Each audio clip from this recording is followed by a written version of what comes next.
नमस्कार मित्रांनो, चांगलं चॅनलमध्ये आपलं स्वागत आहे. मित्रांनो, एक जबरदस्त कमबॅक केलंय बकासूरनं आणि वैभव मामा आहेत आपल्या समवेत. मामा नमस्कार. नमस्कार. काय आनंद आहे आजचा. जरा मागच्या वर्षी गुलाल नव्हता झाला या मैदानावरती, पण या वर्षीचा गुलाल महत्वाचा होता. या वर्षीचा गुलाल माहिती काय होतं, बैल संघर्षामधून बैल आजारातून उठला आणि सिद्ध करून दाखवायचं होतं. मी संपलो नाही आणि मी कधीच संपणार नाही. बरेचशा कानावरती गोष्टी काय काय पडल्या असतील की बकासूर ज्यावेळेस आजारी होता, काय काय गोष्टी कानावरती आल्या म्हणजे त्यावेळेस. नाही, बैल संपला, तुम्ही आता नाच सोडून द्या, अशा गोष्टी पण बोलल्या गेल्या कमेंट्सद्वारे. आणि बकासूर नंतर तुमच्या दावणीला गुलाल नाही. मी आधी बसून बोललो, जवळ त्याच्या अंगात त्याच्या जीवात जीव आहे तोपर्यंत तो त्या जीवाने पळत राहणार. बोलणारे आहेत, आपण त्याचे तोंड नाही गप्प करू शकत. आपल्या बैलावरती विश्वास आहे, प्रत्येकाला उत्तर तो देणार एवढं माहिती आपल्याला. पहिलं बसून दिलंय आणि आज पण सिद्ध करून दाखवलं. ज्यांनी टीका केल्या ते घरी गेले. संघर्षाच्या काळामध्ये काय काय शिकायला भेटलं वैभव मामा? कारण एक प्रकारे ज्यावेळेस बकासूर आजारी होता, एक म्हणजे तो पिरियड म्हणजे एक संघर्षाचा काळ होता 100%. आता संघर्षाचा काळ आपण कष्ट केलं त्याने आज फळ दिलं. हा, खूप कष्ट केले बकासूर.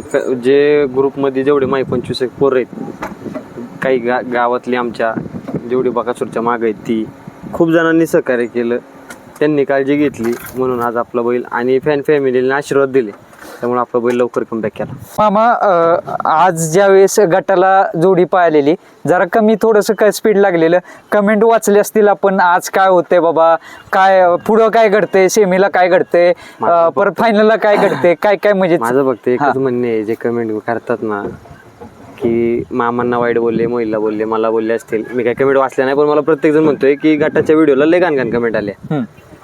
पण आम्ही या मोठ्या मैदानात, तुम्हालाही माहिती आहे, आज मी मोठ्या मैदानात मोठेच पैरे करतो. आज तोही बैल पाळणार आहे. ठीक आहे, आमची गाठाला थोडीशी आमच्या बैलांनी त्याला गुंतून ठेवल्यामुळे त्याला पळता नाही आलं. सेमीला त्यांनी दाखवून दिलं. बैलगाडा क्षेत्र आहे, थोडंसं समजून घ्यायला सगळ्यांना. काही चुका आपल्या पण असतात. हिंद केसरी मैदान आणि या जोडीच्या बऱ्याचशा आठवणी. पुसेगावला पण ही जोडी पाहिलेली. ज्यावेळेस प्रेक्षकांचं लक्ष असते त्यावेळेस कधीच नाराज नाही करत. बाकी तर नाही करत. हा, आणि सुंदर पण जबरदस्त पाहायला म्हणावं लागेल. बैल पळला, चांगला बैल पळला. मामा, आजचा विजय कुणाला समर्पित करायला? आता उद्या फायनल आहे सकाळी. आजचा विजय म्हणजे ज्या बॅड पॅच मध्ये ज्यांनी आम्हाला सगळ्यात जास्त सहकार्य केलं, जावेद भैया. मी पाहिलं अक्षरशः बक्याला लागलेलं त्यावेळेस जावेद भाई पण भेटायला आले तुम्हाला. काय आले, प्लस आमच्या दिवस घालवला डॉक्टर करत करत. असा एकही माणूस सोडला नाही. जे जुन्या जाणता माणूस आहे, चोळून आणला तर आणलाच बैल त्याच्याकडून. अख्खा दिवस फिरलो आम्ही. त्यांना एवढा गुडघ्याचा प्रॉब्लेम असून सुद्धा ते बैला बरोबर चालत होते, डोंगरात हिंडत होते. खूप काय काय म्हणजे आजचा विजय त्यांना समर्पित आहे. म्हणजे जावेद भाईंना समर्पित आजचा विजय. दादा, शुभेच्छा तुम्हाला फायनल साठी उद्याच्या. खरंच एकतर म्हणजे चेहऱ्यावरून दिसते पूर्णपणे कंटाळलेला आहात, कारण काय आता पहिले उतरावलं, आराम करायचा होता. बर, चालतंय. आता इथेच राहील का कसं काय बघू ना. बापूच्या इथं नाही तर आमच्या अक्षय पैलवान. दादा धन्यवाद. उद्या भाई नमस्कार. नमस्कार. काय आनंद आहे आज? आनंद तर खूप आहे. आता हिंद केसरी मैदानात आमचा बैल गुलालात राहिला. हा, मागच्या वर्षीचा कसूर बैलाने यंदा काढला. मागच्या वर्षी जरा हे झालेलं गुलाल थोडस, आणि ह्याच गाडीचं यंदा ह्याच गाडीने गुलाल केला. सर, काय आनंद आहे आज? आनंद खूप मोठा आहे. हा, बकासूर मध्ये थोडा दुखापत झाली. दुखापतीने आता परत तंदुरुस्त होऊन गेले, परत एक नंबर केला. पण आजच्या मैदानामध्ये राहणं म्हणजे बकासूरचा आज अस्तित्वाचा प्रश्न झाला होता, आणि त्या अस्तित्व आज सिद्ध करायला बकासूरला आज हे होतं. मग राहणं हे महत्वाचं होतं. अजून फायनल अजून काय ठीक चाललंय. डिसिजन थोडं गुलाल घेतलायच म्हणजे फायनल म्हणजे गुलाल घेतलाय. बकासूर आता हिंद केसरी मैदानाच्या फायनलला पात्र झाला आहे. 11व्या हिंद केसरी मिळाले. 11वा हिंद केसरी बकासूर नावाला लागलं. दादा, मैदान कशा रीतीने संपन्न झालं? सकाळपासून एक शिस्तप्रिय मैदान झालं. कोणतेही म्हणजे एक शिस्त जी सांगितलेलं बाईटमध्ये त्या पद्धतीने पारदर्शक मैदान झालं. 100% ऐतिहासिक मैदान आहे. जवळजवळ 81 वर्ष या मैदानाची परंपरा आहे, आणि मी स्वतः जवळजवळ 17-15-16 वर्ष मैदान हे अनुभवतोय. मी हे मैदान एक 5-7 वर्ष पुकारलं आहे. आणि जसं पारंपरिक मैदान आहे त्या नावाला साजल शोभल असाच कोरेगावकरांनी मैदान करून दाखवलं. बरेचसे कानावरती गोष्टी आल्या असतील की बक्या बाबा आजारी पडलाय जरा आता परत त्या स्पीडनं पळतोय का काय होतंय बाबा आता परत ते स्पीड लागतंय का बक्याला काय काय काय गोष्टी कानावरती आल्या. काय झालं आता बैल एक 15-20 दिवस बैल बसून होता, पायाला लागल्यामुळे बैल बसून होता. परत बैल आम्ही अचानक मुळशी मैदानाला काढला, त्या बैलाने 1 नंबर केला आणि हिंद केसरीचं पुढं मैदान होतं मोठं, सगळ्यांचं लक्ष त्याच्यावर होतं.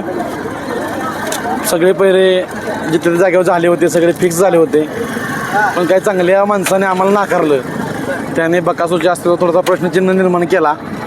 पण ठीक आहे, असं त्यांच्या मनात काय असेल ते त्याने हे करून दाखवलं, त्याने नाकारलं. पण त्या गोष्टीचं उत्तर बकासूरनं आज 100% बकासूरच्या स्थानामध्ये त्यानं बकासूरनं दिलं. सगळेजण म्हणजे शेमी जरी सुटला तेव्हा बकासूर खाली 3-4 नंबरला पळत होता आणि त्या ह्याच्यात सगळ्यांना वाटत होतं की आता बकासूर नक्की काय होईल. परंतु सुनील मोरेंनी शेवटला पुकारलं, निकालाचा बादशाह निकाल तोंडावर निकाल घेतो म्हणजे घेतोच. आणि बकासूरनं सगळ्या असंख्य त्याच्यावरती प्रेम करणारे असंख्य जे चाहते आहेत त्या सगळ्यांचं आज मन जिंकलं. सकाळी जेव्हा आम्ही अड्ड्यात झोपायला खाली निघाला तेव्हा अनेक कमेंट आल्या की बकासूर आज काय झालं, मामाने असं का केलं. ते सुंदरवरती थोडंसं माणसाने नाराजीपणा व्यक्त केला. परंतु सुंदर तू चांगला बैल आहे. पायरा कसा आहे काय आहे त्याच्यावरती पण जरा थोडं हे झालं. हा, बरेचसे कारण comment आले. गटाला स्पीड एवढं नव्हतं लागलं परंतु गटाला सेमीला काय speed झालं, चांगलं सुंदर लागलं. डावीनं थोडासा उघड्या पळाला, त्यामुळं जेमतेम पळाला. गटाला गाडी जेमतेम पळते, परंतु सुंदर अजून संपलेला नाही हे त्यानं सिद्ध आज करून दाखवलं. चांगल्या गाड्या शिमेला होत्या, चांगल्या गाड्यावरती मात करून फायनलला पात्र झाले. दोन्ही बैलांच्या अस्तित्वाचा आज प्रश्न होता. बरेच जण म्हणतो ते आज बकासूर गट पाळल्यानंतर म्हणाले बकासूर आता आणणार नाही, सेमीला बकासूर 100% घरी जाणार. परंतु घरी जाणार तो बैल नव्हे. जेव्हा कोण असं त्यावर टीका करेल तेव्हा त्याच्या स्टाईलनं ते उत्तरं देतो. आम्ही काही जास्त बोलत नाही, परंतु ज्याने प्रश्नचिन्ह निर्माण केलं होतं त्यानं उत्तर 100% दिलं. धन्यवाद सर.